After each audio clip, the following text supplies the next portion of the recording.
Bismillahirrahmanirrahim və bihi nəstə'in. Rəhmət və bərəkət dolu ayın günlərində etdiyimiz ibadət itaətlər, dua münacatlar qəbul olsun inşallah.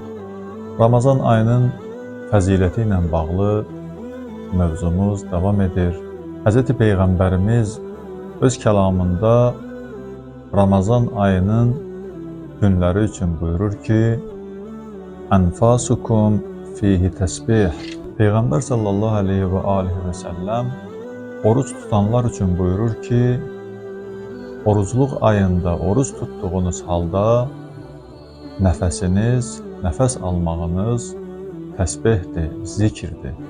Bu cümlə Hz. Peyğəmbərimiz tərəfindən oruc tutana deyilən ən gözəl cümlələrdəndir və oruç tutanın Allah dərgahında nə qədər dəyərli və əməlinin gözəl olmasını göstərir. Diqqət edin, insanlar adətən digər aylarda zikir, təsbih deməklə Allah dərgahında zikir edirlər. Yəni, insan digər aylarda gərək dilinə zikir deyilən o sözləri gətirsin ki, o zikir sayılsın. Məsələn, Subhanallah, Elhamdülillah və La ilahə illallah. Bu zikirlər deyilsin gərək. Amma Ramazan ayında Allah Taala zikir demək yox, sadəcə nəfəs almağı, yəni oruç tutanın nəfəs almasını Allah Taala zikir sayır.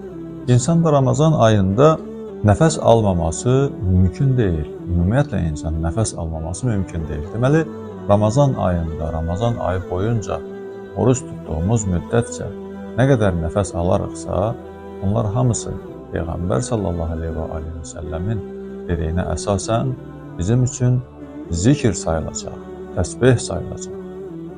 Amma bunun şərti var. Şərti budur ki, insan gərək şeytanla mübarizədə olsun.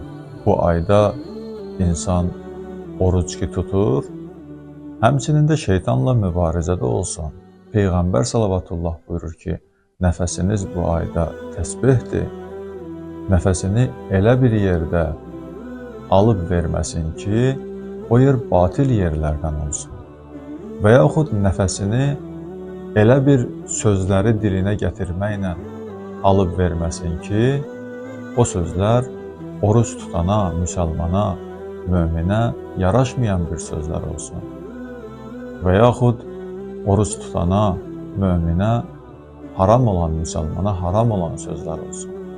Bu baxımdan insan əgər onun nəfəsi təsbih sayılırsa, həmçinin də o nəfəs Allahın bəyəndiyi yerlərdə alınsın, verilsin və o nəfəs Allahın bəyəndiyi sözləri deyərkən alınsın, verilsin. Yoxsa əgər batil yerlərdə, batil sözlər işlətməklə insan nəfəs alarsa, bu onun üçün təsbih sayılmaz.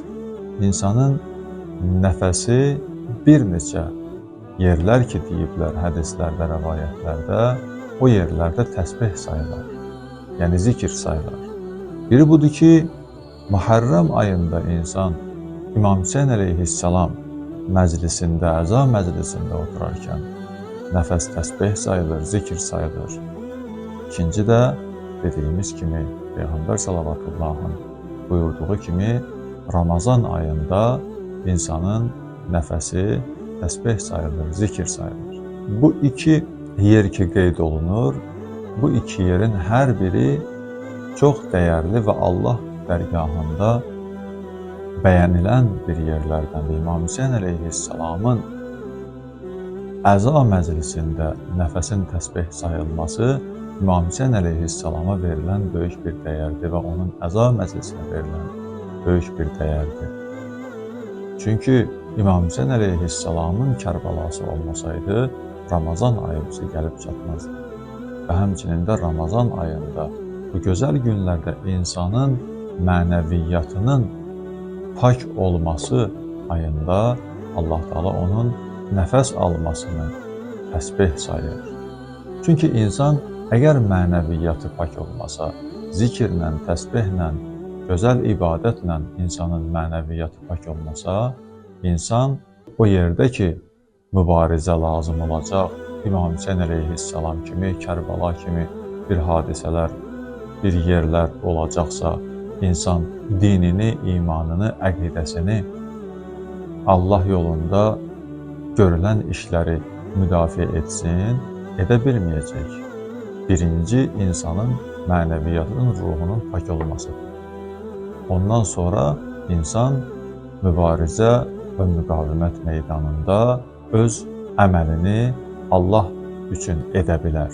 Yoxsa, əgər insanın mənəviyyatı pak olmasa, Ramazan ayı kimi bir ayda insan özünü düzəldə bilməsə, mənəviyyatını paklamasa, o zaman o meydanlarda insan Allah xatirinə iş görə bilməz. O baxımdan görürsünüz hədislərdə həm İmam Hüseyn əleyhissalamın məclisi kimi əza məclisində insanın dəyəri verilir, insanın qiyməti verilir ki, o zikir deməsə də, nəfəs alsa da onun nəfəsi təsbih sayılır və həmçinin də Ramazan ayının gözəl günlərində insanın nəfəsi təsbih sayılır.